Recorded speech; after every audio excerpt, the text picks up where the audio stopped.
시겠습니다. 사도행전 8장 14절로 25절 말씀입니다. 하나님의 말씀은 사도행전 8장 14절로 25절 말씀인데요. 우리 한번 교독하겠습니다. 예루살렘에 있는 사도들이 사마리아로 하나님의 말씀을 받았다함을 듣고 베드로와 요한을 보내매 이는 아직 한 사람에게도 성령 내리신 일이 없고 오직 주 예수의 이름으로 침례만 받을 뿐이더라. 시몬이 사도들의 안수로 성령 받는 것을 보고 돈을 들여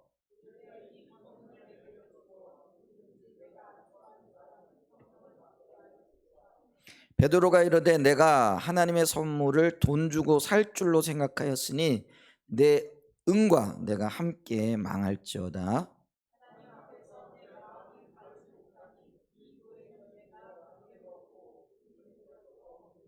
그러므로 너의 이 악함을 회개하고 주께 기도하라. 혹 마음에 품은 것을 사하여 주시리라. 시몬이 대답하여 이르되 나를 위하여 주께 기도하여 말한 것이 하나도 내게 임하지 않게 하소서니라.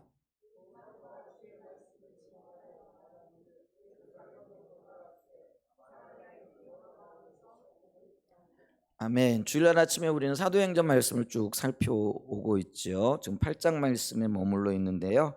오늘 우리가 좀 나눌 말씀은 사마리아 교회에 임하신 성령이라는 주제를 가지고 좀 말씀을 나누기를 원합니다. 오늘 말씀을 좀 요약을 해보게 되어지면은요. 예루살렘 교회에 큰 박해가 있었잖아요. 그래서 모든 성도들이 뿔뿔이 흩어졌는데 그냥 흩어져 도망만 간 것이 아니고 간 곳 그곳에서 하나님의 말씀을 전했다. 특별히 사마리아에 빌립이라는 7집사 중에 한 분이었던 분이 복음을 전했더니 그곳에서 큰 능력이 나타나면서 많은 사람들이 예수를 믿게 되어진 역사가 있게 되어졌죠. 그래서 그것 때문에 그 성에 큰 기쁨이 있었더라 이렇게 얘기를 합니다. 근데 그 기쁨의 소식이 예루살렘 교회까지 다시 보고가 되어지고 전해지는 거죠. 그랬더니 예루살렘 교회에서 또 12사도 중에 두 사도를, 그러니까 베드로와 요한을 사마리아 지역에 보내는 거죠. 그래서 어떤 일이 있는지 좀 살펴보고 또 도울 일이 있는가, 어떤 일들이 있는가를 좀 보고 오라라는 그런 그 임무를 부여받고 사마리아로 가게 되어집니다. 그래서 그들이 그곳에 가가지고 성도들을 만나고 보니까 그들에게 예수를 믿은 구원의 고백은 있고 또 구원의 역사는 일어났지만 아직 성령이 임하지를 않았다는 걸 발견하게 되어지고 그들에게 안수함에 성령이 임하시게 되어지는 거죠. 근데 마침 그때에 그 사마리아 사람 중에 시몬이라는 예전에 옛 직업이 마술사였던 사람이 있죠.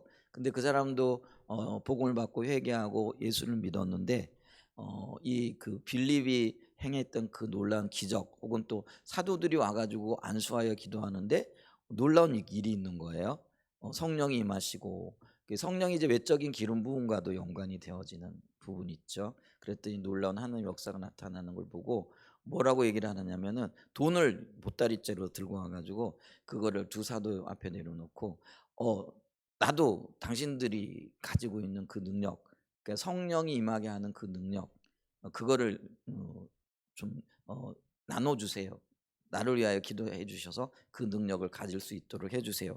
이렇게 말했다가 베드로가 화가 머리 끝까지 난 거죠. 그리고는 뭐라고 얘기를 하냐면 주의 성령의 능력을 돈 줄고 살 줄로 생각하는 네 마음이 악하다. 그러니까 네 마음과 함께 네가 저주를 받을 것이다. 이렇게 얘기를 하죠. 그랬더니 깜짝 놀라가지고 이 일이 내게 임하지 않도록 해주세요 하고 오늘 말씀이 마무리되어지는 것들을 이렇게 봅니다. 자, 오늘 이게 살펴본 그리고 읽었던 말씀인데 그러면 이 말씀에 담겨져 있는 어떤 영적인 의미가 무엇일까, 이제 이런 것들을 찾아보는 것이 우리가 해야 될 일이잖아요.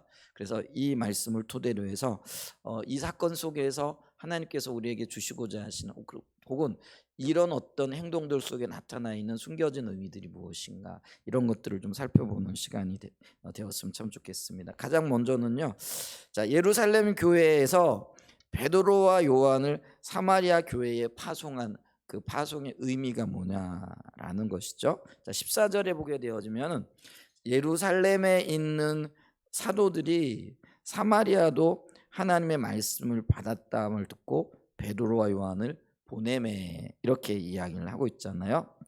우리가 잘 알고 있듯이 예루살렘의 스데반 집사님의 순교로 인하여 그게 계기가 되어져서 큰 박해가 일어났다 그랬잖아요. 그랬더니 1절에 사도들을 제외하고 모든 사람들이 뿔뿔이 흩어졌더라. 아주 먼 나라까지 흩어졌더라. 이렇게 우리가 이 말씀을 읽고 있잖아요. 그런데 이 사마리아에 복음이 전해지고 그 복음이 전해짐으로 큰 기쁨이 일어났다는 소식이 역으로, 그러니까 거꾸로 예루살렘 교회에 전해지게 되어지죠. 여러분, 이제 박해를 받고 있었던 예루살렘과 또 남아있던 교회 성도들, 뭐 사도회에 다 뿔뿔이 흩어졌다고 했겠지만은 그래도 남아있는 성도들이 좀 있지 않았을까 싶어요. 근데 그 이야기를 들었을 때 참 기쁨이 있었겠죠. 그리고 하나님이 어떤 일들을 행하시고 계신가 하는 그런 뭐랄까요, 궁금증도 좀 들었을 것 같아요. 그래서 당장 어떤 일이 일어나느냐면은 베드로와 요한을 도대체 무슨 일이 일어나고 있는지, 그리고 그들을 도울 만한 어떤 일들이 있는지 한번 보고 오라 하고 파송을 하게 되어지는 그런 일들이 있게 되어졌죠. 근데 우리가 12사도들 중에 대표적인 사도들이, 다른 말로 얘기하면 예루살렘 교회나 하나님의 선교를 위하여 기둥처럼 쓰여지던 사람들이 바로 베드로와 요한이라는 거죠. 근데 원래 예수님의 제자 중에 세 사람이 수제자로 일컬어지는 사람들이었는데 여기에 야고보가 더하잖아요. 근데 이제 나중에 보면 야고보는 이제 일찍 순교를 당하는 이제 그런 사람인데, 어쨌거나 이 두 사람이 파송을 받아 가지고 사마리아로 가게 되어집니다. 근데 이 두 사도가 빌립의 전도지, 그러니까 사마리아 땅을 밟게 되어진 것은요, 그냥 뭐라 그럴까, 여행을 간 게 아니잖아요. 어떤 목적을 가지고 혹은 하나님의 어떤 행하심을 보기 위하여 갔기 때문에 큰 의미가 내포되어진다라는 것이죠. 첫 번째 의미가 뭐냐면은요, 이게 빌립의 선교 활동에 대한 확인이 이루어지고 있다라는 것이죠. 자, 우리가 이게 어떤 면에서 보게 되면 이게 굉장히 중요한 절차 중에 하나인데, 그게 뭐냐면은요, 우리가 예루살렘 교회를 흔히 뭐라고 얘기를 하냐면 모든 교회 모교회라 이렇게 얘기를 합니다. 그러니까 교회가 어디서부터 출발되어지는 거예요? 예루살렘으로부터 출발되어지는 거예요. 근데 예루살렘 교회가 박해 중에 성도들이 흩어져서 그게 다른 지역에 가서 교회를 세우게 되어진 거죠. 그러니까 교회를 세웠다라는 거는 복음을 전하게 되어지고 복음에 반응하여 돌아온 사람들이 있었다라는 의미고, 우리는 그 사람들을 교회로 보는 거잖아요. 이게 건물이 교회가 아니고 예수 그리스도를 주님으로 시인한 믿음의 사람들을 우리가 교회로 얘기를 하는데, 이 사마리아에 이런 교회 믿음의 사람들이 생겨났다라는 것이죠. 이제 그러면은 이 교회가 건강한 교회인지, 혹은 하나님이 기뻐하시는 하나님의 역사로 이루어진 교회인지, 혹은 하나님께서 여전히 이 교회를 통하여 어떤 일들을 하실지, 이런 것들을 막 생겨난 교회 혹은 이제 생겨난 어떤 교회 입장에서 보게 되어지면은 확인을 받는 것이 굉장히 중요하죠. 그래서 우리가 그걸 검증받는다 이렇게 얘기를 하는 거죠. 그래서 이 교회가 예루살렘 교회 처음으로 하나님께서 교회를 세우셨고 그 교회를 통하여 세계 끝까지 복음을 전하시고자 하셨던 하나님의 그런 의도를 담아내고 있는가, 그리고 정통적인 어떤 그 복음의 어떤 그 흐름 가운데 있는가, 이런 것들이 살펴져야 된다라는 거죠. 보여져야 된다라는 거죠. 예를 들면 우리가 선교사님을 파송해요. 그러면 뭐 아프리카에 가가지고 복음을 전해가지고 교회를 세워졌어요. 그러면은 파송한 교회가 모교회고, 그리고 파송을 받아가지고 교회가 세워졌으면 그 교회가 지교회가 되어지는 거잖아요. 어떤 형태에 보면, 그러면은 이 모교회에서는 그 교회가 모교회가 꿈꾸고 있고 또 가지고 있는 비전과 합치되어지고 또 하나님의 뜻대로 교회가 잘 운영이 되어지고 있는가, 이런 것들을 살펴봐야 할 책임이 있다라는 거죠. 그리고 그걸 확인을 해줌으로써 이 교회가 더 건강한 교회로 자라날 수 있는 여지들을 만들어 줄 수 있다라는 그런 의미가 되어진다라는 거죠. 이제 그렇기 때문에 이 두 사도가 빌립의 선교지를 방문해서 사마리아 교회를 방문하고, 그리고 그들의 선교 활동에 하나님의 임재 가운데 역사가 있었는가, 그리고 이 활동이 예루살렘 교회가 지향하고 있고 또 가르쳤던 것들이 정당하게 일어나고 있는가, 이런 것들을 좀 분명하게 보죠. 그리고 그런 것들을 통해 가지고 이 사마리아에 있는 사람들이 예수님께로 돌아왔잖아요. 그러면은 이들을 우리의 한 형제로 받아들일 수 있는가, 이런 것들을 이제 검증하는 절차가 있어야 된다라는 거죠. 그래서 이 두 사도가 그 사마리아에 큰 복음이 전해지고 큰 기쁨이 있었다라는 소식을 듣고 부랴부랴 달려갔던 이유 중에 하나도 그거라는 거죠.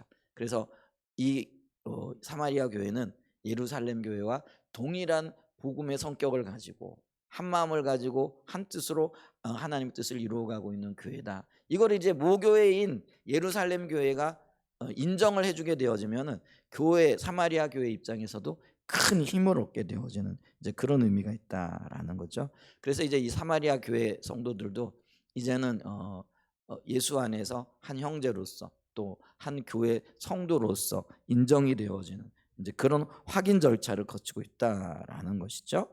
그다음에 이제 두 번째로 우리가 이 두 사도가 부랴부랴 사마리아 교회로 내려갔던 이유 중에 하나는 뭐냐면은 복음에는 어떤 벽도 없다라는 것들을 인정하는 것이었다라는 거죠.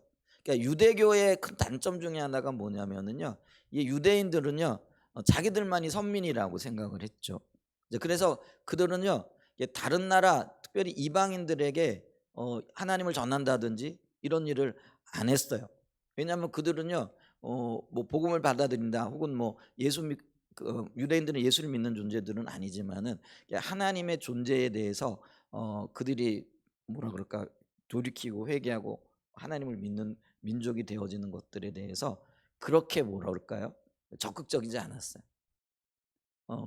그래서 그렇기 때문에 그들은요 이 이방인들에 대해서, 자기들은 하나님의 부름을 받은 선민이지만 이 이방인들은 별로 뭐죠, 하나님 앞에서 쓸모가 없는 민족인 거예요. 그러니까 늘 차별 의식을 가지고 있었던 것들을 이렇게 보죠. 특별히 사마리아에 대해서는 더 그런 큰 차별 의식을 가지고 있었다라는 거죠. 그러니까 사마리아의 역사적인 배경을 보게 되어지면은 그들이 가지고 있었던 편견이 이렇게 이해가 되어지기도 하는데요. 원래 사마리아도 이스라엘 땅이었었죠. 근데 이 이스라엘이 남과 북으로 나누게 되잖아요. 오늘날 우리가 북한과 남한으로 나누듯이 그렇게 나누어지게 되어지는데, 이 북쪽에 있는 나라를 북이스라엘이라 이렇게 얘기하고 남쪽에 있는 나라를 남유다라 이렇게 얘기를 했다라는 거예요. 근데 이 한 민족이었는데 두 나라 체제로 이렇게 오고 있다가 어떤 일이 일어나요? 이 북이스라엘이 먼저 아수르에 의해 가지고 멸망을 받게 되어지는 거죠. 전쟁이 져요. 그러니까 나라가 없어져 버리는 거예요. 근데 나라가 없어지면서 어떤 일들이 일어나느냐면은 이 아수르 사람들이 어 북이스라엘에 대해서, 그 북이스라엘의 수도가 사마리아였거든요. 어떤 정책을 펴느냐면은요.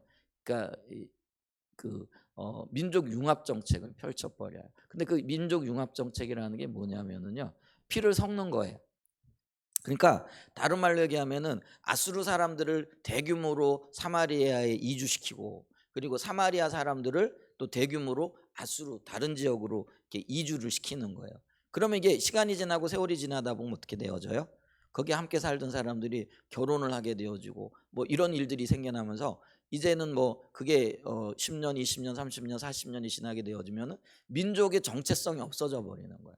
그러니까 그게 혼혈이 되어져 버리는 거라는 거죠. 근데 이거를 아수르 제국이 적극적으로 사마리아에 펼쳤던 정책이라는 거예요.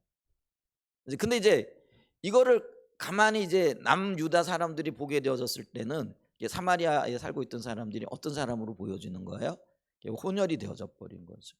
그러니까 이게 이런 얘기예요. 좀 이해가 쉬울지는 모르겠는데, 우리 한국 사람들이 일본 사람하고 결혼한 한국 사람들이 있고 거기에 태어난 혼혈들이 있잖아요.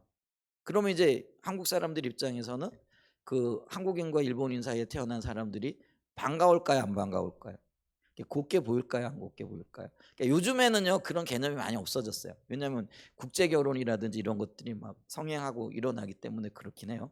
그러니까 요즘 보니까 뭐 일본인들과 결혼하는 국제 결혼하는 분들도 많고 뭐 하여간 굉장히 많더라고요. 근데요 이게 민족적인 개념에서 보게 되어지면은 이게 일본 사람과 결혼해 가지고 그 가운데 자녀가 태어나면은요 이게 반갑지가 않은 거예요. 이게 환영받지 못하는 거예요. 그러니까 지금 이스라엘 땅에도 그런 일이 일어나고 있는 거예요. 근데 그 일이 대규모로 일어나 버렸다라는 거죠. 그러니까 남유다 그들은 자기들을 정통적인 유대인이라고 생각했고 그리고 그들이 자기들의 민족의 어떤 순수성을 지키고 있다라고 생각했다라는 거죠. 그런 입장에서 사마리아를 보니까 이거는 굉장히 오염된 곳이에요. 그러니까 피도 섞였고 또 그 사람들에 의해 가지고 땅도 오염되어졌고 그러니까 이 나중에 예수님 시대에는요 어떤 일이 생겼느냐면 이 유대인들은요 사마리아 땅도 밟지를 않았어요. 그래서 그들이 여행을 가려 그러면은요 이렇게 사마리아 땅을 밟고 지나가면은 금방 갈 수 있는 그 길을 일부러 일주일씩 걸려 가지고 삥 둘러갈 정도로 사마리아에 대한 반감이 있었다라는 거죠. 그러니까 그들은요 뭐 당연히 종교적으로도요 그들을 같은 종교를 믿는 혹은 같은 여호와 신앙을 가진 민족이고 사람들이라고 인정을 하지 않았던 것이죠. 근데 그런 땅에 지금 어 예루살렘 교회에서 흩어졌던 사람들 혹은 빌립 집사님의 전도를 통해 가지고 사람들이 대규모로 주님께 돌아오는 일들이 생겨난 거예요. 자, 그럼 이게 어떤 면에서 보게 되면 유대교의 입장에서 보게 되어지면 상당한 지금 문제가 생긴 거죠. 근데 이제 어떤 면에서 신생 기독교, 이 신생 기독교는 하나님의 의도 자체가 뭐죠? 모든 민족, 모든 족속, 모든 나라가 주님께로 돌아와야 된다는. 그리고 그것이 사명이고 그것이 감당해야 될 우리의 의무인 것을 분명하게 말씀하고 있다라는 거죠. 그래서 이 구원이 유대인에게만 있는 것이 아니라 모든 나라 모든 민족에게 있다라는 거죠. 그래서 주님께서도 사명을 주시잖아요. 모든 나라 모든 족속에 이르러 아버지의 이름으로 복음을 전하고 그 침례를 주고 또 주의 뜻을 가르쳐 지키게 하라 이렇게 얘기를 했잖아요. 그다음에서 우리가 사도행전 1장 8절에도 그죠? 성령이 너희에게 임하시면 뭐죠? 예루살렘과 온 유대와 사마리아와 땅 끝까지 이르러. 그때는 이 사마리아가요 그들의 의식 속에서는요 땅 끝으로 여겨졌을 거라는 거죠. 이방 지역이고 또 이게 정서적으로 보게 되어지면은요 이 사마리아는 유대인들의 관점에서 보면은 철천지 원수인 거예요. 원수 아닌 원수가 되어져 있는 거죠. 그러니까 정서적으로 이 사마리아는요 어떤 면에서 그들의 마음에는 굉장히 먼 나라 사람들이야. 그러니까 한 민족의 피가 섞여 있지만은 한편으로 보게 되어지면은 용납할 수 없는 사람들인 거예요. 그러니까 이게 거리가 굉장히 먼 거예요. 이제 그래서 어떤 의미에서 보면은요. 맨 마지막에 사마리아 땅 끝까지 이르러. 이게 사마리아가 맨 나중에 들어가 있는 거예요. 이 사마리아가요. 지리적으로 보게 되면은 예루살렘에서 20km도 안 떨어져 있어요. 여기서 20km면 어디쯤 돼요? 청주까지가 20km 되나요? 20km 넘어요? 제가 알기로는 뭐 그렇게 멀지는 않은데 여러분 이렇게 지리적으로 보게 되어지면은요 예루살렘에서 사마리아가 그렇게 멀지 않아요. 그게 뭐 하루 작정하고 맘만 먹으면 우리 걸으면 100리 정도 걷는다 그러더라고요. 아침 일찍 일어나고 그 100리면은 어째 40km 정도 되는 거죠. 그러니까 하루 맘만 먹고요. 나 사마리아 갔다 올게 그러면은 갔다 올 수 있는 거리였다라는 거예요. 그런데 심리적인 거리는 뭐예요? 땅끝이라는 거. 그만큼 이 유대인들과 사마리아 지역에 있는 사람들의 사이가 안 좋았던 것들을 이렇게 보죠. 그런데 복음 안에서는 그 경계가 무너져야 된다는 거예요. 그리고 그 일에 적극적으로 사도들이 동참을 하고 있는 모습을 보게 되는 거죠. 그러니까 빌립이 사마리아에 가가지고 복음을 전했어요. 예수님께서도 우리가 복음서에 보게 되어지면 다른 사람들은 사마리아 땅을 비켜 지나갔지만 예수님은 사마리아 땅을 바로 들어가시는 걸 보죠. 그게 이제 유명한 요한복음 4장에 나타나는 사마리아 수가성에서 예수님께서 그 우물가의 여인을 만나시는 장면이 나오잖아요. 근데 그 우물가 여인에게 복음을 전하고 그 여인이 복음을 받아들이고 사실은 그 사마리아 땅에 예수님을 전했을 때 많은 사마리아 사람들이 이 메시아를 만났다라고 기뻐했던 그런 기록이 있는 것을 보죠. 근데 예수님께서도 그 경계의 벽을 허물기를 원하셨던 거죠. 그래서 예수님의 제자들이었던 이 베드로와 요한 그리고 예루살렘 교회는요 이런 경계를 허물고 어떤 의미에서 보면은요 복음에는 어떤 장벽도 없다라는 것들을 보여주기를 원하셨다라는 거죠. 여러분 우리가 이런 복음에 장애가 없고 경계가 없어야 되는데 우리의 편견이 어떨 때는 경계를 만들어내고 장벽을 만들어내기도 하거든요. 여러분 우리가요 아프리카에 복음을 전해야 된다 생각을 해요. 아프리카에 있는 사람들이 예수를 믿고 그리스도 한 형제가 되어졌고 자매가 되어졌어요. 근데 우리가 선떡 가가지고 새까만 사람들 만나면은 정서적으로 그들이 볼 때 반갑고 기쁘고 한 형제 그리고 선뜻 이렇게 뭐라 그럴까요? 그 안고 기뻐할 수 있을 것 같으세요? 네. 근데 그게 쉽지 않아요. 뭐 그럴 수 있겠지. 근데요 그게 쉽지 않아요. 여러분 있잖아요. 미국이 복음을 받아들였잖아요. 그리고 기독교 가치관에 위해 세워진 나라라 얘기를 해요. 그런데 여러분 그 기독교 가치관으로 토대로 세워진 그 나라에서 흑인 기독교인들을 마냥 반가워했을까요? 인정해주고 그들을 정말 우리 형제요, 우리 자매라고 받아들였을까요? 아니에요. 굉장한 차별이 있었어요. 그게 불과 얼마 되지 않았어요. 40년 전, 50년 전 얘기예요. 여러분 우리가 마틴 루터 킹 목사님 아시잖아요. 그분이 어떤 면에서는 이 차별을 없애기 위하여 엄청나게 일했던 분이잖아요. 그분이 1968년도에 1900 그게 60년도예요. 그때까지만 해도요. 미국에요. 같은 복음주의라고 일컬어지고 교회라고 일컬어지는 기독교인들 사이에서도요. 엄청난 차별의 벽이 존재하고 있었다라는 것들을 기억을 해야 됩니다. 근데 그게 참 무서운 점이거든요. 우리의 어떤 선입견 그리고 이게 피부색이 다른 것들에 대한 어떤 우월감 그리고 너는 까맣지만 나는 하얗다라는 거.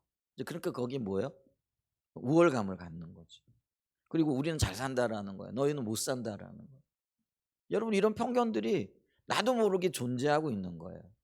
그런데 이 그 유대인을 대표하는 예루살렘 교회가 예루살렘 교회가 유대 중심적인 교회잖아요. 물론 거기에 헬라파 기독교인들이 있긴 했지만 대표가 12명의 사도들이잖아요. 근데 이들은 다 유대인들이잖아요. 그러니까 그들이 이방인들인 사마리아에 찾아가서 그들을 인정해주고 그들의 그 어떤 복음을 받아들인 것들에 대해서 함께 기도하고 예배하고 하는 이런 것들이요. 그때 당시만 해도 이게 이 자체가 획기적인 사건이 되어질 수 있었다라는 거예요. 엄청난 어떤 의미에서 문화 충격인 거예요. 우리는 지금 2000년이 지난 어떤 시점에서 이걸 읽으니까 그런가 보다 하지만은요. 그때 당시에는 이 일이 있을 수 없는 일들이 지금 일어나고 있는 거예요.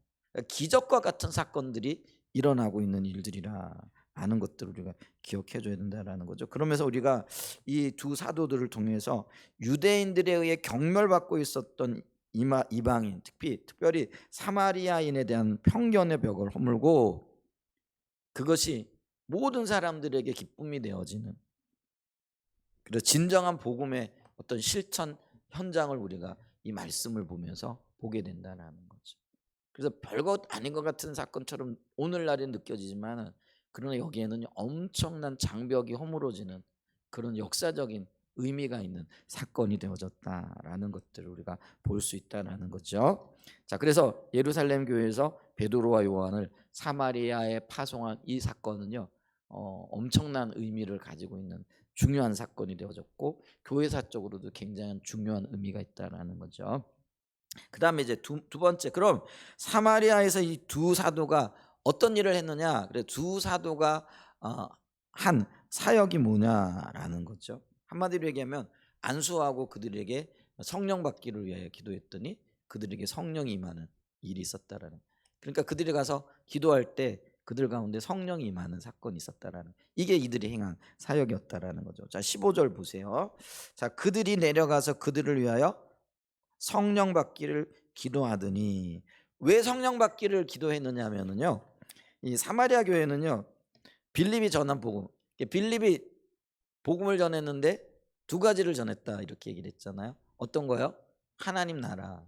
하나님 나라라는 거는 하나님이 이 세상의 적법한 통치자로서 이 땅을 다스리신다라는 거예요. 아멘. 그리고 이 하나님 나라의 주인공이 누구라는 거야? 예수 그리스도라는 거야. 그러니까 이 빌립이 사마리아에 가서 이 복음을 전했는데 하나님 나라와 예수님이 주가 되시는 걸 전했다. 우리 지난주에 이렇게 살펴봤잖아요. 그래서 많은 사람들이 동의를 했어요. 그걸 받아들였어요. 그래서 예수님의 십자가와 부활의 사건을 믿고 그걸 마음에 영접하는 사건이 일어난 거죠. 자, 우리가 알고 있듯이 그거를 이제 영접하게 되어지면은 어떤 영적인 변화가 일어나는 거예요? 우리의 죄가 십자가 앞에 내려지고 예수님과 함께 십자가에 못 박히고 우리는 예수님과 함께 살아나는 그런 의미에서 구원의 놀라운 역사가 이들 가운데 있었던 것들을 우리에게 보게 되어지는 거죠. 그래서 이 구원받은 것들을 간증하고 증거하기 위하여 이들이 했던 의식이 있는데 그게 뭐예요?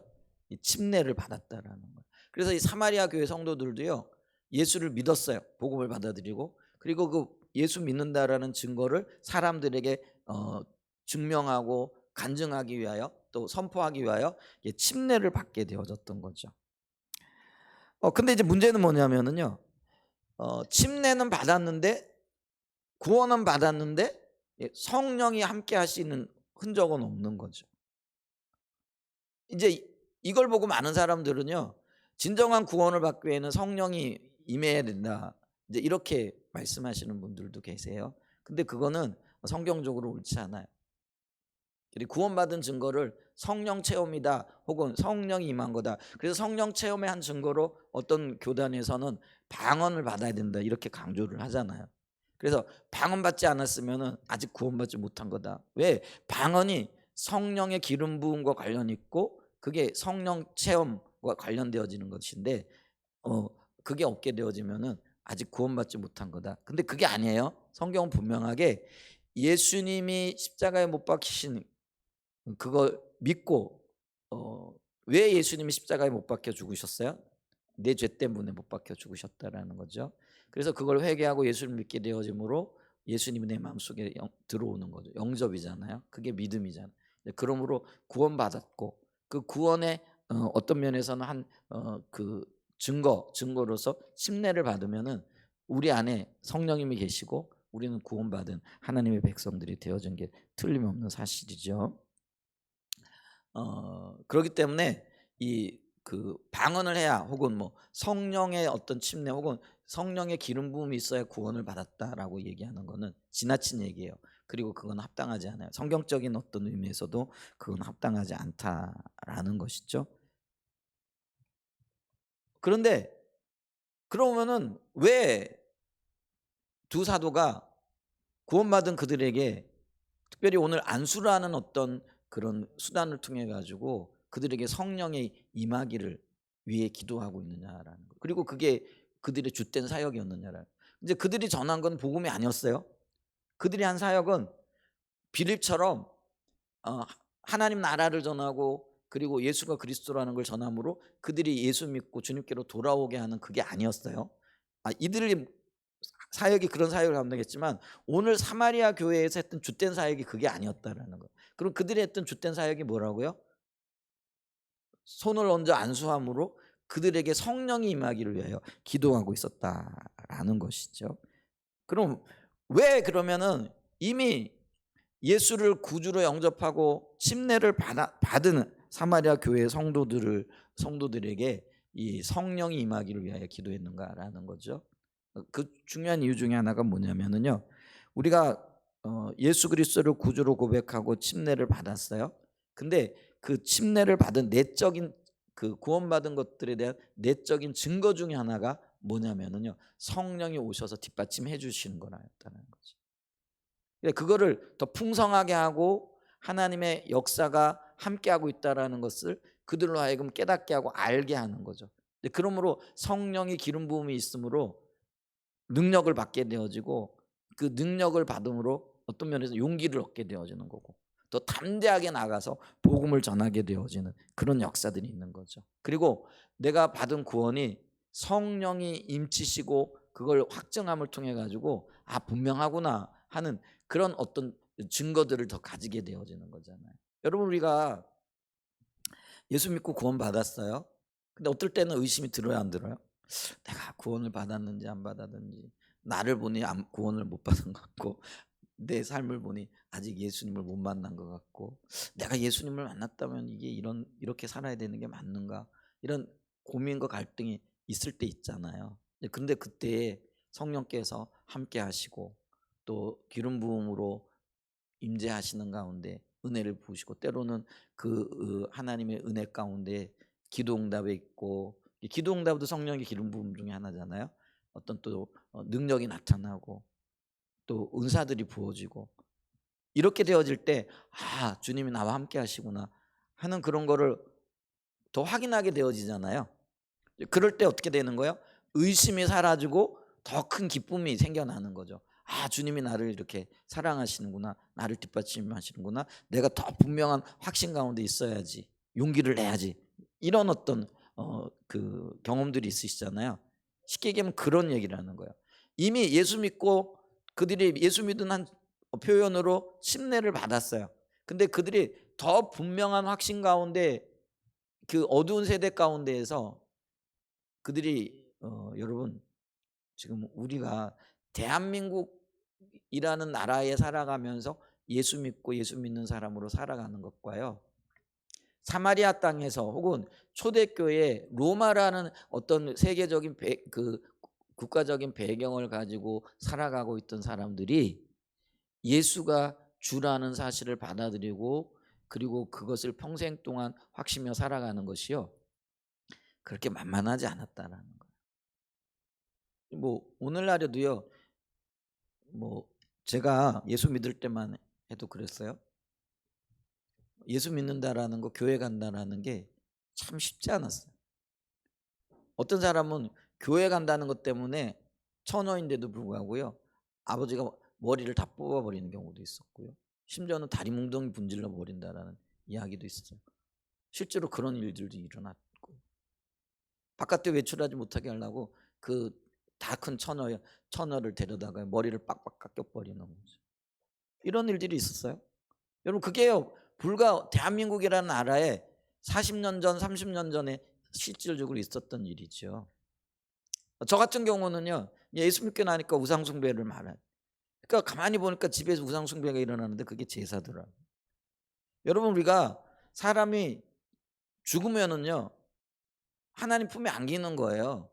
귀신이 돼 가지고 다시 돌아오는 게 아니더라고요. 근데 많은 사람들이 그렇게 얘기를 하잖아요. 그래서 부모님이 돌아가셨으면 1년에 한 번씩 집에 오시는데 그게 제삿날이라고 생각을 하고, 그리고 그 제삿날에 풍성한 음식을 차려 놓고 거기에 절을 하고. 근데 그게 아니란 말이에요. 여러분, 사람은 한 번 죽으면은요, 이 땅에 다시 존재하는 게 아니에요. 우리의 영혼은 하나님께로 가든지 아니면 심판을 받든지, 예수 믿는 사람들은 하나님 품에 안기는 거예요. 그렇지 않은 사람들은 영원한 심판 가운데 들어가게 되어지는 거예요. 아멘. 물론 시차가 좀 있겠지만은, 그러니까 그게 다 속임이라는 거예요. 그런데 우리는 뭐예요? 제사상 차려놓고 아이고 아버님 오셨다고 어머님 오셨다고 뭐 그렇게 지금 우상 숭배를 하고 있는 거예요. 그게요, 진짜 어머니를 만나는 게 아니라 진짜 아버지를 만나는 게 아니라 귀신 만나고 있는 거고, 귀신을 숭배하는 거고, 귀신에게 절하고 우상 숭배하는 거더라는 거예요. 그러니까 제가 예수를 믿으니까 그게 깨달아지더라고요. 그래서 우상 숭배는 하지 말아야 되겠다. 근데 제가 이제 중학교 다닐 때인가 고등학교 다닐 때인데요, 집에 이제 뭐 여전히 예수 안 믿고, 제가 저희 가정에서 처음 예수 믿으니까 이제 그 제삿날이 되어진 거죠. 어머님 제삿날인지 뭐 하여간 됐어요. 그리고 온 가족들이 다 둘러앉아 가지고 절을 하는 거예요. 근데 저는 이제 그런 결단을 한 거잖아요. 유상 숭배하지 말아야 되겠다. 그랬더니 절을 안 한 거죠. 그랬더니 집에서 난리가 난 거죠. 얘가 교회를 조금 다니더니 이게 물이 들어 가지고 제사도 모르고 조상도 모르고 뭐 이러면서 아주 형님들이 난리가 나 가지고요, 막 거기서 아주, 그래서 제가 쫓겨날 뻔했어요. 그런 일들이, 여러분 그게 쉬웠을까요? 굉장히 억압 있고 핍박이 있었다고요. 요즘도 이제 그런 분들이 있을까 모르겠다. 요즘은 좀 덜한 것 같아요, 그죠? 왜냐하면 요즘 뭐 명절에 뭐 추석이고 설이고 간에 뭐 제사 안 지내고 제사도 외국에 가서 지낸다면서요. 그런 일도 있다면서요. 놀러 가가지고 이제 피서지 가가지고 뭐 그곳에 뭐 그냥 형식적으로. 그러니까 그런 것들이 다 쓸모없는 것들인 거예요. 의미가 없는 거잖아요. 그런데 여러분 어쨌거나 있잖아요. 문화적인 어떤 배경은요. 그런 것들에 대해서 분노하고 저희 형님도요. 막 화가 머리끝까지 나가지고요. 저희 형님들이 온화한 편이거든요. 저하고 비슷하거든요. 막 때리려고 그러더라고요. 막 화가 나가지고 그 식구들 앞에서. 그러니까 막 난리가 났어요. 막 온 제사장 앞에서 난리가 난 거죠. 근데 있잖아요. 대차게 한번 했더니 그 다음부터는요. 아예 그냥 상종을 안 하더라고요. 오든지 말든지 이렇게 하더라고요. 그래서 여러분 있잖아요. 이 복음에는 타협이 없어야 돼요.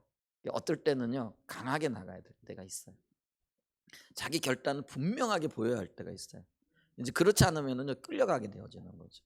한번 그러게 놨더니요. 다음에는요. 쟤는 제사상에 절 안 해. 근데 괜히 불러다 놨다가 분란만 일어나. 그러니까 네 마음대로 해라. 이렇게 되어지더라. 그래서 제삿날 지금도 그래요. 아직 형님 두 분은 아직 안 믿고 계신데 저한테 연락도 안 해요. 그냥 하든지 안 하든지. 근데 그 제사도 없어지더라고요. 그냥 예수 안 믿는 분들이라도 제사 안 지내더라고요. 이제 문화 자체가 변해가고 있는 거죠. 제가 왜 이런 얘기를 했냐면 그게 쉽지 않다라는 거예요. 그러니까 이 시대건 사마리아 교회 성도들이건 아니면 모든 시대에 복음을 받아들이고 예수님을 주인으로 삼아 믿고 살아가는 그게 쉽지 않다라는 거예요. 근데 그 쉽지 않은 삶의 여정에 그 고백에 성령님 오셔서 능력으로 함께 하시는 거예요. 임재하시는 거예요. 그게 성령의 기름 부음이라는 거예요.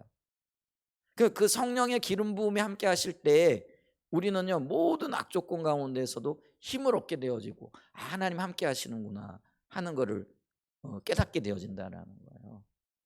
그래서 이 어려운 시대의 사도들은요 그런 환경 가운데 놓여 있었던 사마리아 교회 성도들에게 성령이 임하심으로 그들이 힘을 내고 용기를 얻게 하고 믿음을 지킬 수 있도록 성령이 임하시기를 안수하여 기도하고 있다는 거예요. 놀라운 일이죠. 그리고 또 하나 성령이 함께 임하심으로써 이제 예루살렘 교회와 동일한 성령의 통치 아래 있게 되어진다는 거죠. 그래서 여러분 보세요. 우리가 예수 믿는 거나 또 복음을 전하는 거나 이 모든 것들이 결국은 누구의 일이에요? 성령의 일이라는 거예요. 그래서 성령이 오셔서 주도하게 되어질 때 예루살렘 교회나 사마리아 교회가 성령 안에서 하나 되어지고 온전하게 연합되어지는 역사가 있는 거예요. 그래서 이 예루살렘 교회와 사마리아 교회는 이제는 같은 마음을 가지고 그 시대를 향하신 하나님의 마음, 그게 사명이잖아요. 그 사명을 붙잡고 하나님의 백성으로서 어떻게 살아가야 할 것인가를 고민하며 함께 연합하여 그 일을 감당하게 되어지더라라는 거예요. 그러니까 우리가 성령이 오셔야 돼요. 여러분 우리가요 한 교회 성도들인데도요 하나님께서 우리에게 주신 비전을 공유하고 그 비전을 향하여 한 마음을 합쳐 나가려고 그러면은요 성령이 오셔서 각 사람에게 임하셔야 돼요. 아멘. 여기 한 30명 이렇게 앉아 있는데요. 여러분 성령이 함께 하시지 않으면은요 다 각자의 생각을 하고 각자의 계획을 가지고 각자의 마음으로 살아가요. 그러니까 이게 모래알이에요. 그 콩자루 신앙이란 말이에요. 여러분들 콩자루에 콩 담아 보세요. 그 자루 때문에 담겨 있는 것 같아요. 얼핏 보기에는. 그러니까 우리가 같은 교회 안에 있으니까 그냥 담겨져 있는 것 같아요. 근데 결정적인 순간에 그 자루가 터져 버려요. 그럼 어떤 일이 생길까요? 콩알이 그냥 사방으로 천지사방으로 둘도 하나가 될 수 없어요. 한번 가서 시험 한번 해요. 파치든 콩이든 자루에 담았다가 한번 터트려 보세요. 둘도 붙어 있는 게 없어요. 다 뿔뿔이 흩어져 버리는 거예요. 그게 우리예요. 그런데 보세요. 성령이 오시면은요. 마치 이 콩이 푹 삶아져 가지고요. 으깨지고 짓이겨지는. 그래서 이게 메주잖아요. 콩 삶아가지고 어깨 가지고 짓이겨가지고 네모나게 만들지 동그랗게 만들지 그게 해가지고 그게 메주잖아요. 자 그러면 메주 갖다 집어 던져보세요. 메주가 깨져 나가요? 그대로 있단 말이에요. 한 성질, 한 몸, 한 연합된 상태로 있다라는 거예요. 여러분 이게요 성령의 임하심이 성령의 기름 부음이 마치 콩을 푹 삶아 놓은 것과 같다라는 거예요. 그러니까 성령이 오셔서 우리를 푹 삶으셔야 돼요. 자기를 부인하고 오직 주님의 뜻만이 소중하고 하나님께서 연합케 하시는 그 자리로 우리를 이끌어 주셔야 된다라는 거예요. 아멘. 그러니까 예루살렘 교회와 사마리아 교회가 하나 될 수 있는 거는요.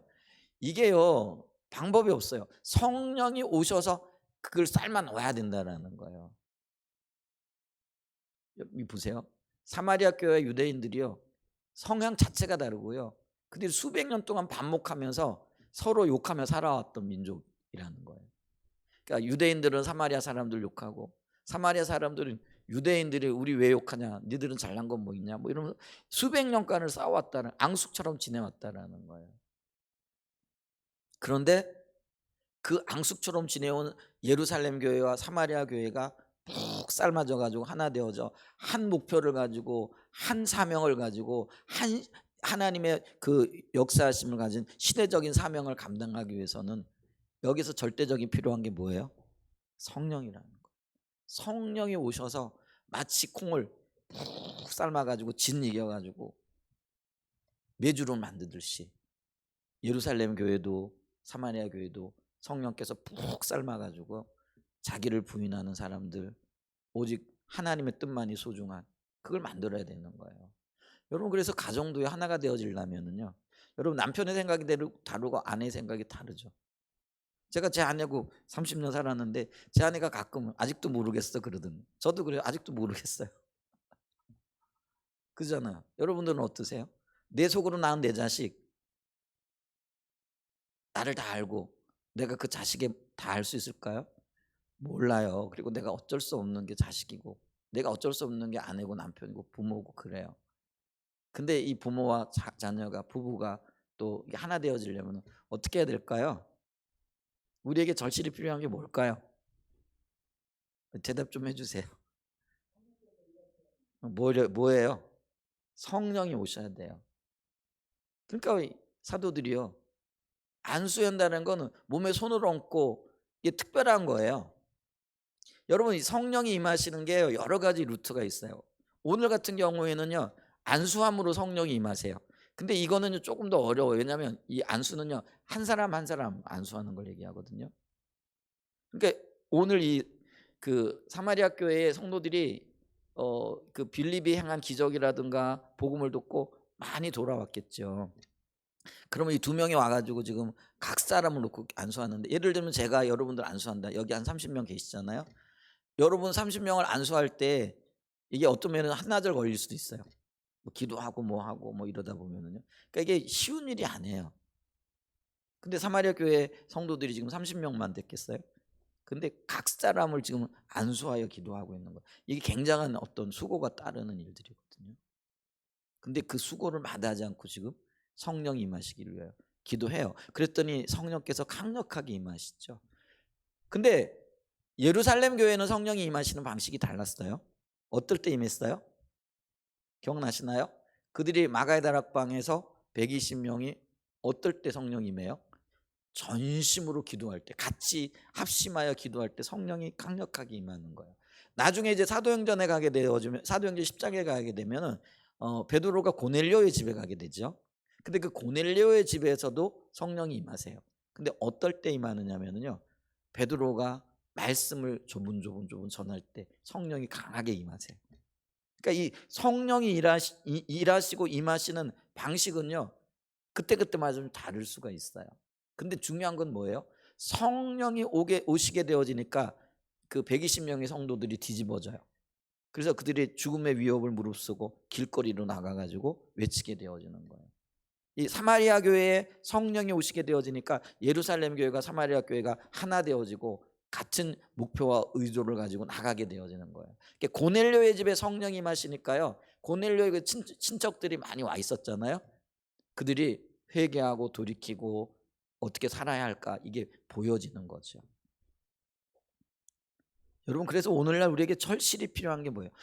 나에게 필요한 거, 우리 가정에 필요한 것, 우리 교회와 이 나라에 필요한 게 뭐예요? 성령인 거죠. 지금 이 나라의 모습을 보면서요. 이게 뭐 국민들이 혹은 지역이 흩어지는 거는 뭐 이건 두말할 것 없이요. 교회도요. 지금 얼마나 지금 나뉘어지고 있는지 몰라요. 한 사건을 보면서 이 교회도 지금 나눠지고 있잖아. 이 목사님은 이런 얘기하고 저 목사님은 저런 얘기하고요. 이 교단은 이런 얘기하고요. 이 단체는 이런 얘기를 하고요. 공통된 얘기가 없어요. 뿔뿔이 지금 흩어지고 있다라는 거예요. 보는 시각이 다 달라요. 근데 어떻게 여기에 연합이 있을 수 있고 여기 어떻게 하나님의 역사가 있을 수 있겠느냐라는 거예요. 그러니까 이 나라가 지금 어디로 가고 있느냐라는 거죠. 그러니까 지금 우리나라에 절실하게 필요한 게 뭐예요? 이런 말하면 좀 그렇지만은요. 가가지고 뭐 탄핵해야 된다. 혹은 아니면은 뭐 탄핵하면 안 된다. 이런 것들도 중요해요. 뭐 자기 의사들을 표현하는 것도 굉장히 중요하죠. 근데 그게요 답이 아니라는 거예요. 저와 여러분들이 그걸 좀 봤으면 좋겠어요. 뭐 의사를 표현하지 말라 그런 얘기도 안 해요. 뭐 어떤 때는 우리가 의사를 표현해야 되겠죠.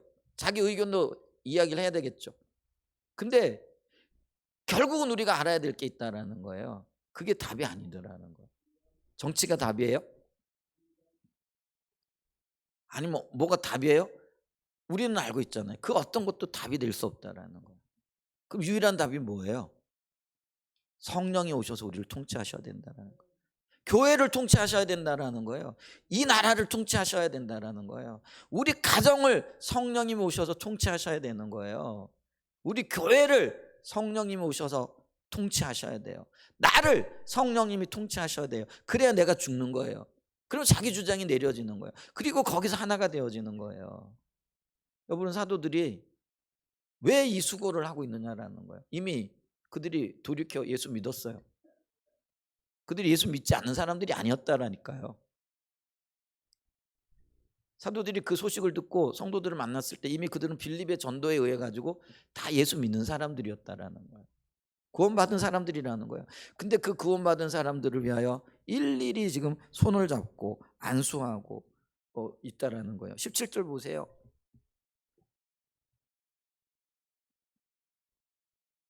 16절부터 보면은 사도들이 가가지고 성령 받기를 기도했는데 16절에 뭐라고 얘기해요? 이는 아직 한 사람에게도 성령 내리신 일이 없고 오직 주 예수 이름으로 침례만 받을 뿐이었더라. 근데 17절에 보면요, 이에 두 사도가 그들에게 어떻게 했다고요? 각각이라는 의미예요. 여기 이제 우리 여기 보면은 그냥 손 들고 이렇게 이건 안수가 아니잖아요. 그냥 근데 여기서 각각 안수하여 기도한 걸 얘기하는 거예요. 원문으로 보게 되어지면. 그러면은요, 여러분 뭐 그때 예루살렘 모교회에서 위대한 표현은 그래요. 정말 뛰어난 사도들이 왔다. 그러면 우리 오늘날도 그랬잖아요. 예를 들면 우리 선교회 리더인 여주보 목사님 왔다 그러면 안 오시는 분들도 나와 보잖아요. 그래요, 안 그래요? 궁금하잖아요. 도대체 저 사람이 어떤 사람인지. 그래가지고 그리고 한번 가보자고 오잖아요. 아마 안 믿던 사람들도 같이 몰려들었을 거예요. 적어도 수백 명, 수천 명이 몰려들었을 수 있잖아요. 근데 여기 뭐예요? 일일이 안수했다라는 그런 의미. 근데 왜 사도들이 그 수고를 하고 있느냐라는 거. 저도 안수를 가끔 하지만은요. 안수하는 게 쉬운 일이 아니에요. 영적으로 굉장히 고단한 일 중에 하나예요. 영적인 에너지가 많이 필요한 일이라는 거예요. 근데 안수를 하는 거 몸에 손을 얹고 머리에 손을 얹든지 어디에 손을 얹든지 타치한다라는 그런 의미죠. 그게 굉장한 일이에요. 여러분 이게 접촉이 일어날 때 어떤 일이냐면 능력이 뭐 전류가 흐르는 거예요. 편의점은 능력이 오고 가요.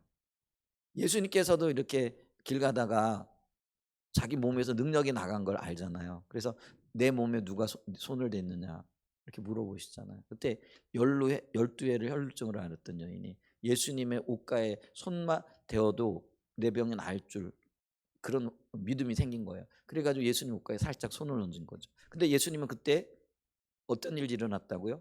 내 몸에서 능력이 나갔다라는. 그러니까 이 접촉이요. 그게 능력이 오고 가는 통로가 되어지는 거죠. 그래서 안수하는 거예요. 그 안수가 뭐랄까 좀 만사형통이다 그런 얘기는 아니에요. 안수 잘못 받았다가 큰일 날 수도 있어요. 어떤 사람에게 안수 받느냐 이것도 굉장히 중요한 의미가 되어진다라는 거예요. 근데 이 안수가 굉장히 중요한 역할을 하는데 사도들이 지금 두 사람이 일일이 그 사마리아 성도들을 위해서 각각 안수하여 기도해 주는 거예요. 그랬더니 아주 놀라운 성령의 강력한 임재가 이걸 이야기하는 거는요. 그러니까 예루살렘 교회에 마가의 다락방에 임했던 것 같은 종류의 성령의 역사가 지금 나타나고 있다라는 이제 그런 일들이 일어나게 되어지는 거죠. 놀라운 일이에요. 그래서 우리가요 이 안수 뭐 거기에 뭐 특별한 의미를 두기보다는 이런 일들도 있을 수 있다. 그래서 또 함께 서로 위하여 기도해주고 또 안수하여 기도하는 거 이런 것들도 굉장히 중요한 성령의 임재의 한 통로가 돼. 이게 다라는 얘기는 아니에요. 아까 말씀드렸죠. 함께 기도할 때 성령이 오셨고 말씀이 강력하게 선포되어질 때 성령이 오셨고 안수하여 기도할 때 성령이 오셨고 또 여러 가지 다양한 통로로 성령이 오실 수 있어요. 근데 그 중에 안수도 한 통로가 되어졌다라는 것을 이야기하고 있는 거예요. 자, 세 번째요. 근데 이런 성령의 기름 부음이 강력하게 나타나고 있는데 이때 욕심을 부리는 한 사람이 있었다라는 거. 근데 그 사람이 누구예요? 시몬이라는 사람인데 근데 우리가 알고 있듯이 이 사람이 전직 직업이 뭐라고요? 마술사였다는. 마술이라는 게 뭐예요? 사람들을 속임으로 자기 이득을 얻는 사람이잖아요. 그래서 이 속임을 통해 가지고 많은 사람들을 놀라게 해서 많은 사람들을 영적으로 조종한 경험이 있었던 사람이에요. 근데 이 사람이 어떻게 되어졌어요? 성경에 보니까요. 베드로가 저 빌립이 하는 말과 또 빌립이 말한 것들을 행위로 나타내요. 그게 이제 성령의 역사로 병든 사람이 치유되어지고 뭐 귀신이 쫓겨나고 하는 이런 걸 보고요. 자기가 하는 것과는 다르거든요. 그러니까 자기는 사람들을 속였어요. 마술을 속였는데 근데 빌립은 마술로 속이는 게 아니라 신의 능력으로 하나님의 능력으로 그 일을 하게 되어지는 거죠. 그래서 그가 이게 진짜다 하고는 자기도 회개하고 예수를 믿게 되어졌다. 이렇게 얘기를 하고 있어요. 근데 예수를 믿은 것 좋은데 근데 예루살렘에서 두 사도라는 분이 내려오더니 손으로 턱 기도를 하게 되어지니까 이거는 자기가 생각했던 것 그 정말 상상도 못했던 일이 일어나는 거예요. 그러니까 이게 옛날 생각이 나는 거죠. 그래가지고 지금 이렇게 얘기하는 거예요. 18절에 보세요. 18절에 이렇게 해요. 시몬이 사도들의 안수로 성령 받는 것을 보고 이게 보고 놀랐다라는 거예요. 어떻게 이런 일이? 그리고 지금까지 경험해 보지 못한 일들이 일어난 거예요. 근데 거기까지는 좋아요. 그리고 그거 보고 야 나도 정말 저런 하나님의 은혜가 능력이 임했으면 좋겠다고 기도하고 순수한 마음으로 썼으면 좋잖아요. 근데 이게 문제예요. 이거 일이 있고 난 다음에 어떻게 했다라는 거예요? 돈을 들여 이르되 사도에게 돈보따리 들고 왔다라는 거죠. 그리고 말하는 거예요. 이 베드로 사도님 이 권능 이게 뭐예요? 안수하여 성령이 임하니까요. 이게 놀라운 능력이 나타나고 권세가 나타나는 걸 보고 깜짝 놀라요. 이게 큰 능력으로 보였던 것 같아요. 그리고 이게 베드로나 요한이 인간적인 능력으로 행하는 것처럼 이해가 되어졌다라는 거예요. 이게 성령에 대한 이해와 하나님에 대한 이해가 없기 때문에 이런 일들이 일어나는 거예요. 그러니까 돈을 들여 가지고요. 돈 보따리 내놓으면서 뭐라고 얘기를 하는 거죠? 내게도 그거 좀 나눠 주세요. 베드로 사도님이 가지고 계신 그거 좀 안수하면 성령 임하는 거 그거 좀 나눠 주세요. 그럼 이렇게 해줘. 그러면서 뭐요? 그것도 내게 나누어 주어 19절에 누구든지 내가 안수하는 사람은 성령을 받게 하여 주소서. 근데 이 마음에 흑심이 있는 거예요. 어떤 흑심이에요? 내가 기도해 가지고 성령 임하게 되어지면 저 사람은 내가 내 마음대로 옛날 그러니까 버릇이 나오고 옛날 습관이 나오는 거죠. 옛날에 전직이 뭐였다고요? 마술사로 사람을 속이고 그 사람들을 뒤에서 조종하고 영적으로 조종하는 역할을 겁주고 조종하는 역할을 했다라는 거죠. 그걸로 먹고 살았는데 예수를 믿긴 믿었어. 근데 이런 능력을 보니까 요거는 내가 거짓으로 속이는 것보다 훨씬 더 사람들을 조종할 수 있겠고 속일 수 있겠다라는 그런 생각이 든 거예요. 이게 이 동기 자체가 아주 시커먼 거예요. 그러니까 하나님 보실 때 굉장히 악한 생각을 했다라는 거죠.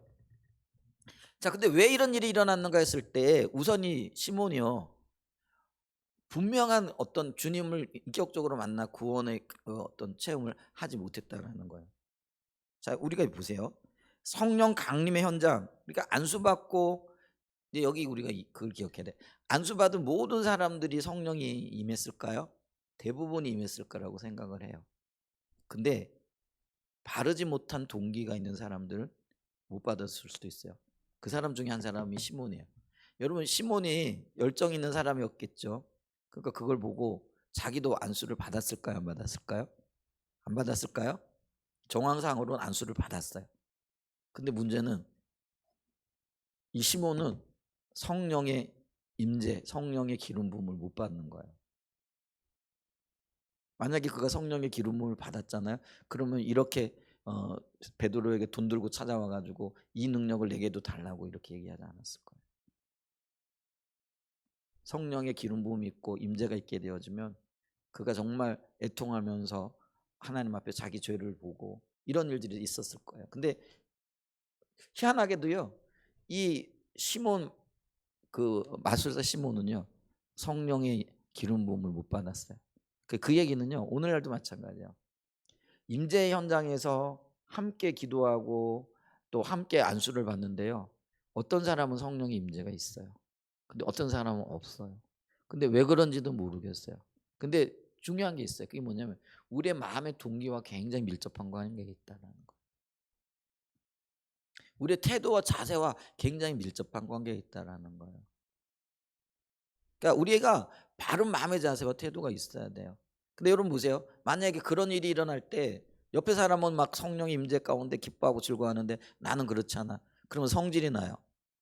성질이 난다라는 그 자체가 지금 내 마음의 동기가 올바르지 않은 거예요. 여러분, 그럴 때는 어떻게 될 거예요? 저분은 봤는데 왜 나는 못 보지? 못 봤지? 왜 내게는 이런 게 없지? 그럼 어떻게 해야 돼요? 자기를 돌아보면서 회개함으로 바른 자세와 태도를 가져야 돼요. 그러면 곧바로 그분에게도 그런 일들이 일어날 거예요. 그런데 있잖아요, 자기를 돌아볼 생각을 안 하고는 뭐예요? 쟤는 뭐가 잘나서 왜 쟤한테만 저런 일이 일어나는, 그 마음이 급격하게 분노하거나 아니면 이게 불편한 마음이 생겨나는 거죠. 근데 그것 자체가 이미 내 마음의 동기와 내 마음의 생각이 잘못돼 있다라는 걸 나타내는 거라는 거예요. 내가 마음의 동기가 바르면은요, 그걸 보고 이게 내가 지금 문제가 있는가 봐. 그게 뭐지? 하고 자기를 돌아본다라는 거예요. 절대로 다른 사람들을 탓하거나 다른 원인을 찾지 않는다라는 거예요. 무슨 말인지 이해가 되시죠? 근데 지금 시몬 베드로가 가만 보니까 자기한테는 그런 게 없는 거잖아. 그럼 이게 원인이 뭐야? 이게 뭐가 문제가 있는데 그걸 어떻게 찾는 거예요? 돈 주고 가져가 가지고 이 능력을 내가 받아야 돼. 이렇게 엉뚱한 발상과 엉뚱한 생각으로 이 문제를 해결하려고 하는 거죠. 그래서 있잖아요, 이가 예수는 믿었는데 형식적으로 믿은 거예요. 회개는 했는데 온전하게 회개하지 않은 그런 모습을 본다라는 거죠. 그래서 이 말씀들 속에서 우리는 이 시몬 베드로가 빌립의 어떤 그 기적 행함을 보고 빌립을 통하여 나타난 성령의 역사를 보았는데,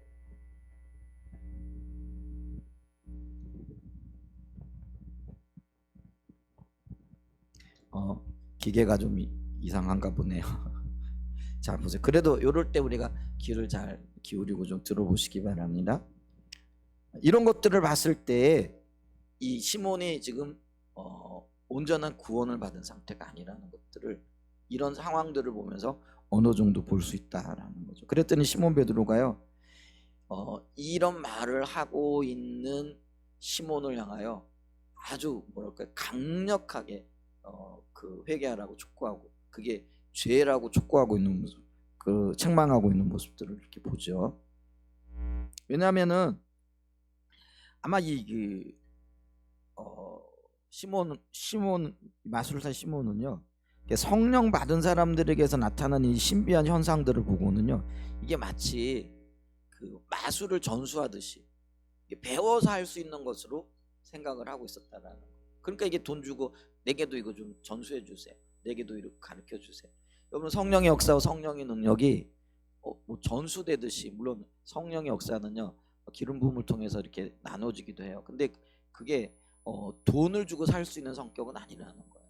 근데 그걸 마치 돈 주고 살 수 있는 물건 사듯이, 그게 이제 인격적인 관계를 비인격적인 관계로 끌어가는 거라는 거죠. 그렇잖아요. 성령님과의 관계 가운데에서 하나님과의 관계 가운데에서 받을 수 있는 이 은혜가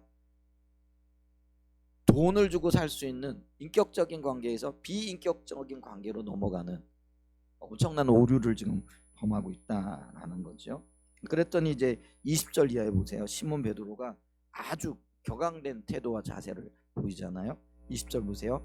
베드로가 이르되 내가 하나님의 선물을 돈 주고 살 줄로 생각하였으니 내 은과 내가 함께 뭐라고요? 망할지어다. 이게 저주거든요. 강력한 언어예요. 근데 이 말을 하는 베드로도요 정말로 이 사람이 망하기를 원하는 그런 마음보다는요 이 말을 듣고 회개하고 돌이키기를 원하는,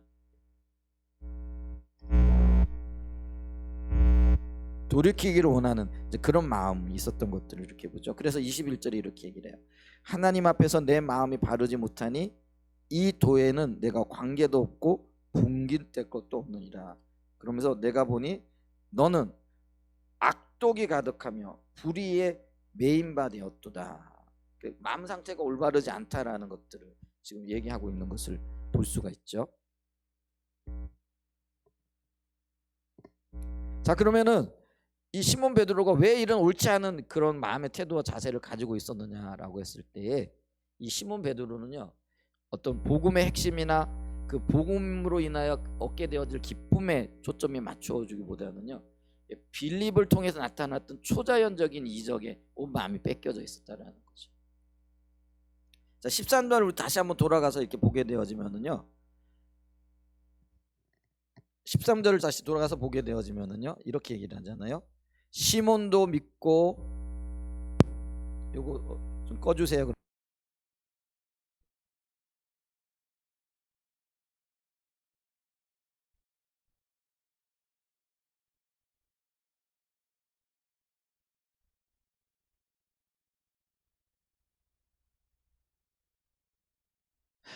무선 마이크 켜주세요. 네, 그 13절로 다시 한번 돌아가 보죠. 오늘 본문 밖에 있는 이야기이긴 하는데요. 자, 보세요. 빌립이 복음을 전할 때에 시몬도 믿고 침례를 받은 후에 전심으로 빌립을 따라다니며 그 나타나는 표적과 큰 능력을 보고 놀라니라, 이렇게 얘기를 해요. 근데 여기 빌립을 따라다녔다라는 이 말들을 직역을 하게 되어지면 이런 의미예요. 그가 빌립에게 함께 머물며 계속 같이 있었다라는 거죠. 그러면은 이 시몬이 빌립을 따라다니면서 함께 계속 있었던 이유가 뭐냐라는 거죠. 그 이유가 뭐냐면은 시몬은 복음을 받아들이고 침례를 받은 후에 자신도 빌립처럼 되고자 하는 욕망이 있었다라는 거예요. 그래서 빌립을 떠나지 아니하고요 끈질기게 따라 붙었다라는 거예요.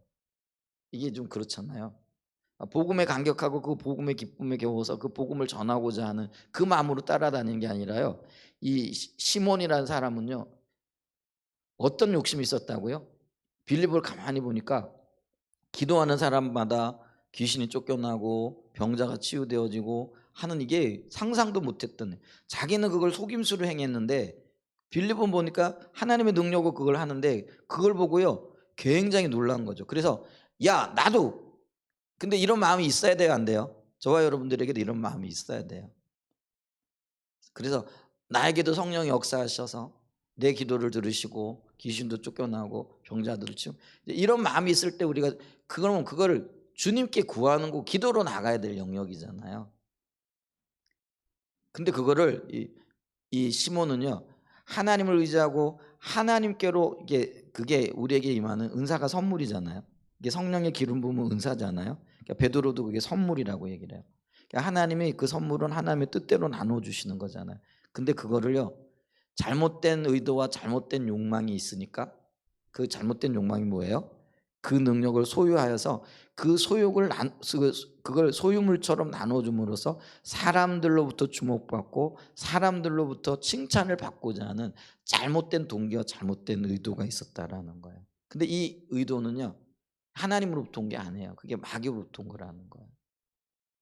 그러니까 아까도 말씀드렸지만은 이 시몬이 진정으로 예수를 믿은 게 아니라 자기 욕심 때문에 믿는 것처럼 보여졌지만은 결국은 자기의 욕심이 드러나는 순간이 바로 돈을 들여서 그 능력을 사기를 원하는 그의 말과 그의 행동 속에서 나타나게 되어졌다라는 거예요. 이런 행동은요, 마치 예수님이 행하신 놀라운 기적과 표적을 보고 많은 사람들이 놀랐잖아요. 그리고는 야, 이 일은 아무나 할 수 있는 일이 아니야 하고는 다들 깜짝 놀라가지고 예수님을 믿는 것처럼 보여졌는데, 결국엔 그 사람들은 회개하고 돌이키지 않았죠. 그리고는 오히려 예수님을 파는 사람들이 되어졌던 것들을 보게 된다라는 거죠. 그러니까 이게 있잖아요. 그 복음의 핵심이나 복음의 능력, 복음으로 인한 하나님의 마음을 보기보다는요, 그 복음으로 인하여 나타났던 기적 자체에 신경을 쓰거나 거기에만 주목하게 되어지면은요, 이런 현상이 나타난다는 거죠. 그러니까 우리가 하나님과의 관계보다는 외적인 것들에 우리의 마음이 뺏기면은 이런 일들이 나타난다는 거죠. 그래서 복음은 인격적인 관계라는 거예요. 아멘. 그래서 주님을 찾으십시오. 주님을 찾고 주님과 인격적인 관계에 머물러 있게 되어지면 하나님이 필요하시다면은요, 이런저런 은사들과 이런저런 표적과 기사들 주실 거예요. 그게 정상적인 거라는 거예요. 근데 이 시몬은 어땠다고요? 인격적인 관계보다요, 비인격적인 능력에 훨씬 더 많은 마음이 뺏겨 있었다라는 거죠. 그 다음에 또 한편으로는요, 아까 얘기했듯이 명예욕이 있었다라는 거죠. 그래서 자기가 병을 고쳐주고 그 병을 고침받은 많은 사람들이 자기를 우러러보고, 그래서 그 자기를 우러러보는 그 우러러움을 통해서 자기 이익을 얻게 되어지는, 그래서 이 병 고치는 은사들도 결국은 자기 이익의 수단으로 생각했다라는 거예요. 그걸 우리가 19절에서 다시 볼 수 있다라는 거죠. 이르되 이 권능을 내게도 주어 누구든지 내가 안수하는 사람은 성령을 받게 하여 주옵소서. 성령 받게 하고 받게 해서 뭐 하려고요? 그 사람을 주님을 더 알고 주님을 더 사랑하는 그런 사람으로 만들려고요? 그거는 두 사도가 가지고 있었던 마음이잖아요. 근데 시몬 베드로는 그 마음이 아닌 거예요. 그럼 뭐예요? 그 성령 받게 함으로써 사람들이 자기를 우러러보고 자기 말을 듣게 하고, 그리고 결국엔 자기가 그 사람들을 영적으로 조종함으로 자기의 이익을 얻기 위한 수단으로 삼았다라는 것이죠. 그러니까 사도 베드로가요, 강력하게 책망을 하는 거예요. 그래서 뭐라고 얘기하는 거예요? 내가 보니 23절에요. 너는 악독이 가득하고 불의에 매인 바 되었다. 이미 그 마음 상태가 하나님 보실 때에 정도를 벗어났다라는 것을 이야기하고 있다라는 것이죠. 그러면서 회개하고 돌이키라 이렇게 얘기를 했는데요. 근데 문제는 이거예요. 이 시몬 베드로가, 많은 학자들은요, 이 베드로의 책망을 듣고도 진정으로 돌이키지 않았다 이렇게 보고 있어요. 그걸 우리가 어떻게 찾고 있느냐면요, 여러분 한번 보세요. 24절에 이렇게 얘기해요. 시몬이 대답하여 이르되 나를 위하여 주께 기도하여 말한 것이 하나도 내게 임하지 않게 하소서 하니라. 여러분, 강력한 책망을 받고 또 그게 잘못됐다는 걸 알았으면은요, 어떻게 해야 될까요? 회개하고 대성통곡하고 내가 잘못했습니다 이렇게 나와야 되잖아요. 근데 지금 베드로, 이 시몬은 어떻게 나와요? 그런 일들이 일어나지 않도록 나를 위해서 좀 기도해 주세요. 이게 형식적인 얘기라는 거예요. 회개는 내가 하는 거지 다른 사람이 하는 게 아니에요. 잘못은 내가 저질렀는데 지금 사도들 보고 기도해 주고 죄 용서해 주세요 한다고 용서가 되는 게 아니라는 거예요. 그러면은 이 상황에서는 지금 시몬이 어떻게 되는 거예요? 정말 우리식으로 얘기하면은요, 가슴을 찢고, 왜냐하면 불의가 가득해서 망하게 생겼는데 정말로 예수 믿는 사람이라고 한다면 이 엄격한 하나님의 말씀 앞에서 눈물 흘리며 회개하며 돌이켜야 되잖아요. 근데 아니에요. 그냥 사도들에게 아유 나를 위해서 좀 기도해 주세요, 이런 일이 일어나지 않도록 해주세요, 여기서 끝나버리는 거예요. 그러니까 동기가 잘못되고 마음이 잘못되면은요, 책망을 들어도 그게 어떤 면에서는요, 어 뭐라 그럴까, 이게 진심으로 와닿지 않는 거죠. 그래서 그 책망을 어떻게 하면은 내가 돌이켜야 될까 이렇게 받아들여야 되는데 그냥 어 립 서비스를 하는 거죠. 아유, 그런 일이 일어나지 않도록 그냥 나를 위해서 좀 기도해 주세요. 이 정도 선에서 그냥 하는 거예요. 여러분, 우리가요 책망의 소리가 들릴 때 그게 어떤 때는 기회이고 복일 수 있어요. 누군가 지체들을 통해서 너 그거 옳지 않아. 이거 좀 돌이켜야 돼. 그게 바르지 않은 것 같아. 여러분, 이런 소리가 들려질 때요 성질 내고 화낼 일이 아니고요. 어떻게 하고요? 내가 살기 위해서 그걸 받아들여야 돼요. 그리고 바른 반응을 해야 돼요. 그 바른 반응이 뭐냐면요, 자기를 돌아보고 전심으로 회개하고 하나님의 긍휼과 은혜를 구하여 서야 된다는, 그게 살 길이에요. 아멘. 근데 이 시몬은 그렇지 않았다는 거예요. 그냥 대수롭지 않게 그게 자기에게 적용되어지고 내가 회개하고 가슴을 찢고 회개해야 될 그런 일로 받아들이지 않고 있다라는 거죠. 그랬더니 그래서 성경학자들은 이 시몬 베드로가 이런 책망이 있은 후에도 주님을 제대로 믿지 못했다. 어쩌면은 그 수많은 구원받은 기쁨과 감격을 누렸던 사람들 가운데 시몬 베드로는 예외가 되어질 수도 있었다는. 근데 이거 참 엄청난 얘기잖아요. 우리 수많은 그리스도인들이 주님을 만나고 주님과 인격적인 관계에서 기쁨을 얻고 주님의 인도를 따르고 또 성령의 인도하신 가운데 어, 승리하는 삶을 살아가는데 그 중에 누군가는 예외일 수도 있다는 거죠. 시몬처럼 잘못된 의도와 의식과 그리고 생각을 가지고 되어지면은 예외일 수 있다라는 거예요. 근데 그 예외일 수 있는 게 나일 수도 있잖아요. 저일 수 있잖아요. 그러면 우리가 좀 심각하게 우리 자신을 돌아봐야 되잖아요. 그러면서 은혜를 구해야죠. 여러분, 심각하게 받아들여서 그런 일들이 안 일어나는 게 좋겠어요? 아니면은 우습게 받아 넘겼다가 그런 일이 일어나는 게 좋겠어요? 그렇잖아요. 그죠? 좀 심각하게 받아들이세요. 그리고 나에게 적용하세요. 그리고 회개하고 돌이키는 게 얼마나 좋아요. 잠깐의 근심이 나로 하여금 생명을 얻을 수 있고 영원한 기쁨을 얻을 수 있다면 이보다 더 좋은 일이 어디 있겠어요? 아멘. 그래서 때로는 나를 책망하는 그 사람을, 여러분, 우리가 밥 사줘야 돼요. 그것 때문에 내가 새로워질 수 있잖아요. 욕할 게 아니고요. 그 사람 아유 못됐다 이렇게 얘기할 게 아니라요. 그 사람 때문에 내가 돌이켰어. 그 사람 때문에 내가 어, 경각심을 갖게 되어졌어. 밥 사줄 수 있는 은혜가 있기를 예수님으로 축복합니다. 아멘. 저한테 밥 사줘야 될 분 많을 것 같은데. 이게 농담인데 농담하지 말아야 될까? 네. 아멘. 자, 이제 말씀을 좀 한번 정리해 보기를 원합니다.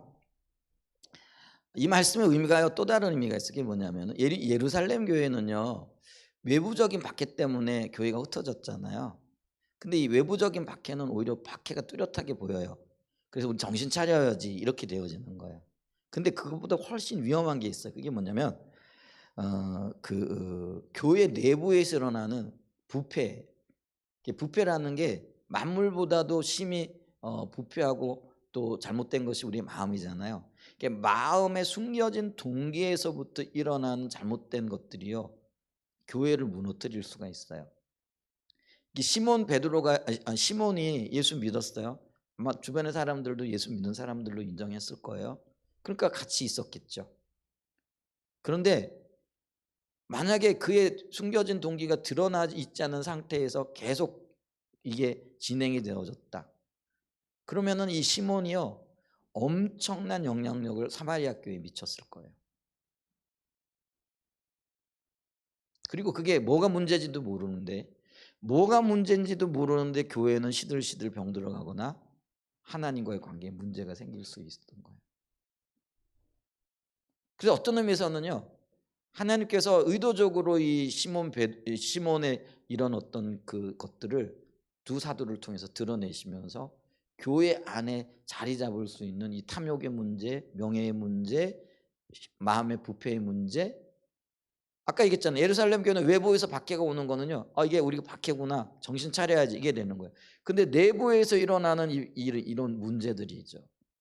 시몬의 어떤 명예욕, 탐욕, 탐심. 우리 안에 근데 그게 모두 다 있잖아요. 근데 이런 것들은요. 소리 소문 없이 혹은 뭐가 문제인지도 모르게 공동체를 허물어뜨릴 수도 있는 것들이라는 거예요. 그리고 이게 더 경각심을 가지고 우리가 살펴봐야 될 영역이라는 거죠. 그래서 이게 어떤 면에서는 사단의 방해와 물질주의로 인하여 나타나게 되어지는 더 위험할 수 있는 시험이라는 거죠. 유혹이라는 거죠. 근데 이 유혹을 우리는 견뎌내야 되고 이겨내야 돼요. 견뎌낼 수 있는 유일한 방법이 뭐예요? 철저하게 회개하는 거예요. 이 지금 시몬에게 요구되어졌던 게 철저한 회개였거든요. 근데 시몬은 그 철저한 회개를 안 해요. 오늘날 우리 한사랑 예종교회 주님 주시는 말씀 의도도 그거예요. 우리가 우리 삶을 돌아보면서 바르지 못한 동기들, 또 세상 사랑들, 물질 우선주의적인 삶, 이런 것들 우리 다 도려내야 돼요. 그리고 철저하게 하나님 앞에 서야 돼요.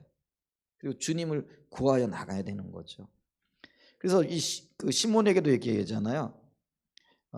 그 22절에 이 악함을 회개하고, 회개하는 거 끝일 게 아니라 그 다음에 뭐라고 얘기해요? 22절에 한번 비춰보세요. 그리고 뭐라는 거예요? 주께 기도하라 이렇게 얘기하죠. 회개하고 그 다음에 어떻게 하라는 거예요? 주님을 찾으라는 거예요. 그러니까 주님을 추구하고 찾아야 되는 거예요. 여러분 회개만 가지고는 안 돼요. 성경에 보면은 그 우리가 회개할 때에 정결케 되어진 일들이 있잖아요. 귀신이 쫓겨나잖아요. 근데 귀신이 쫓겨났다가 머물 곳이 없다가 다시 자기가 옛날에 살던 집에 돌아와 보니까 방은 청소되고 비었는데, 그러니까 회개를 얘기하거든요. 근데 비어 있는 거예요. 그랬더니 어떻게 하는 거예요?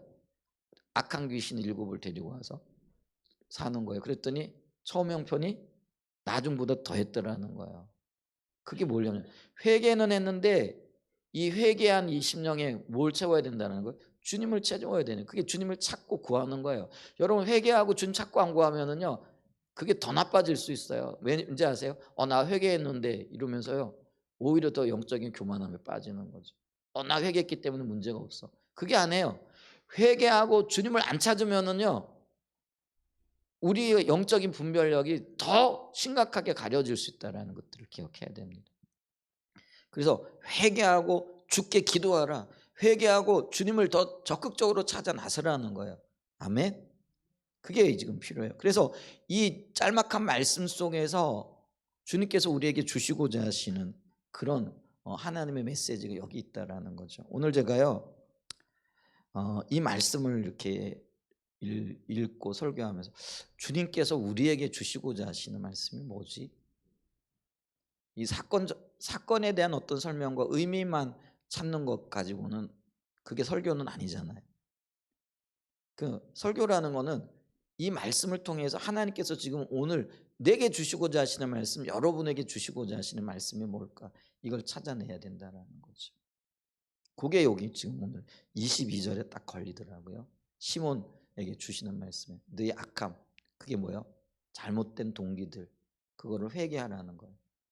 근데 회개하고 난 다음에 그걸로 끝나는 게 아니라는 거예요. 어떻게 하라는 거예요? 주를 찾으라는 거예요. 여러분 우리가 예수 믿는 사람들로서 거룩해 되어졌고 정결케 되어졌어요. 구원받았어요. 근데 그것만 가지고는 안 된다는 거예요. 어떻게 해야 된다고요?